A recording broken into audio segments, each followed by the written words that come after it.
I've heard a number of earlier panelists talk, and they're all talking very relevant things.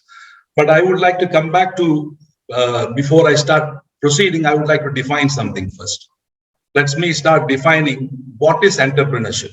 We keep on talking about entrepreneurship many times, in many different ways. And some people say teaching is entrepreneurship, getting something. But entrepreneurship is that setting up of a business or business by taking financial risk in a hope of profit.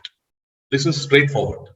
So we need to know what it is. It is not something which you come down and say it's definitely something. You are getting into something knowing very clearly there is a risk with an objective of getting a profit.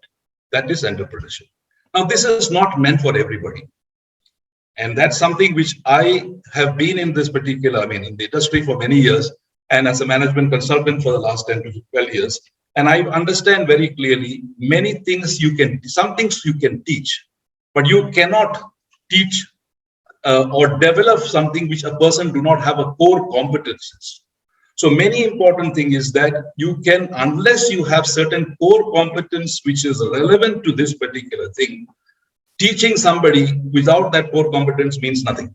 You never get him into an entrepreneur. You waste a lot of time. Possibly you can make him into a teacher. You can make him into office worker, a different thing. So when you're focusing on entrepreneurship, you should know very clearly whom you're focusing on and the individual you're focusing on. The important things for an individual, for a entrepreneur to succeed, he has to have the passion. That is something which is inbuilt. You can generate some amount and never give up attitude. You look at the history of all the greatest entrepreneurs, they never succeeded. They failed a number of times, but they never gave up. They had that particular thing done. And the ability to adjust, against circumstances. They are not fixed-minded. Some of those people are saying that I'm very creative, so I can be an entrepreneur. And last time also I had mentioned that all creative people cannot be an entrepreneur. An entrepreneur is a creative person. So we need to understand very clearly as to who we want to promote as an entrepreneur. So there are some mistakes which many times we do, try to get everybody and try to make them an entrepreneur. And I personally believe in the identification of core competence of individuals and then developing the core competence accordingly. I give a case of Sachin Tendulkar for. Sachin Tendulkar is a batsman, a sportsman of repute because you identified his core competence and developed. You start being Sachin Tendulkar to sing, he will not be anybody. So important thing is that we need to identify the entrepreneurs who have core competence in that areas where it can be developed and these kind of things. And one of the things which I am very passionate about is the Howard Gardner's theory of multiple intelligence. And you go through that particular quadrant. I've come down with, I have some presentations of this, I come down to the next stage, where in certain quadrants wherein you have got certain skills, and those particular skills are people who have that, those are the only people who can develop into an entrepreneurial route. A person who is having some other skill will not.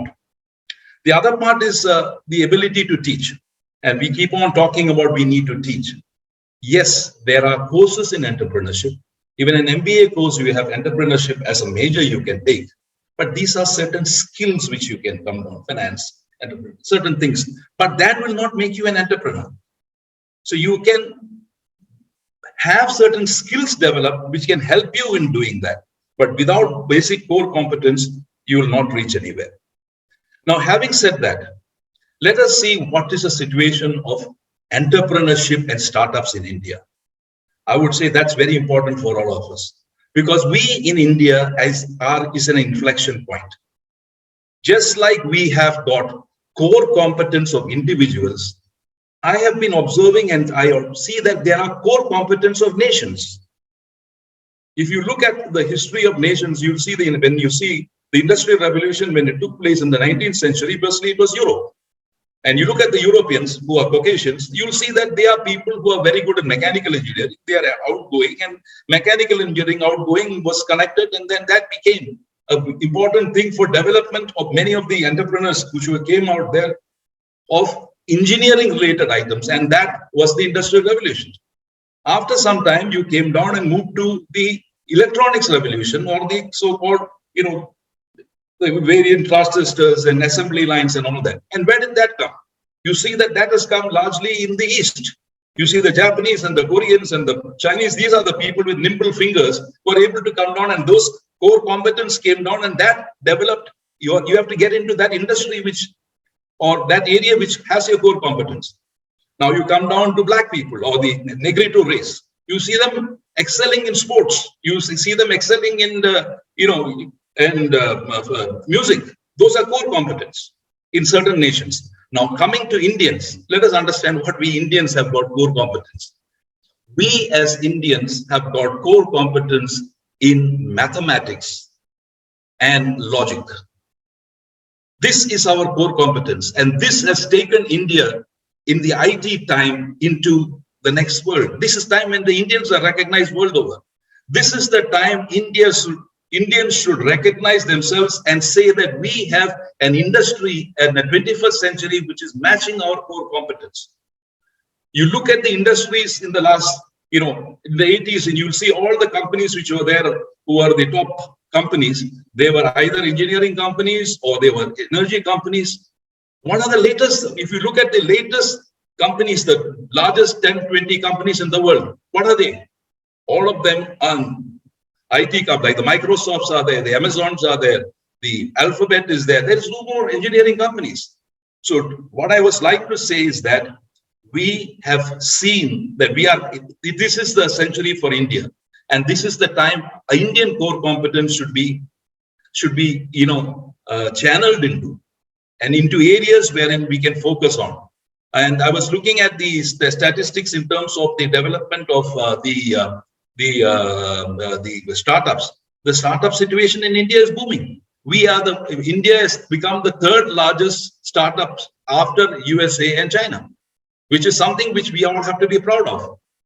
We will be building nearly 100 unicorns in this particular situation. And all this why? Largely because the Indian core competence and what is required of the world is matching. So I would say that let's take this particular thing forward.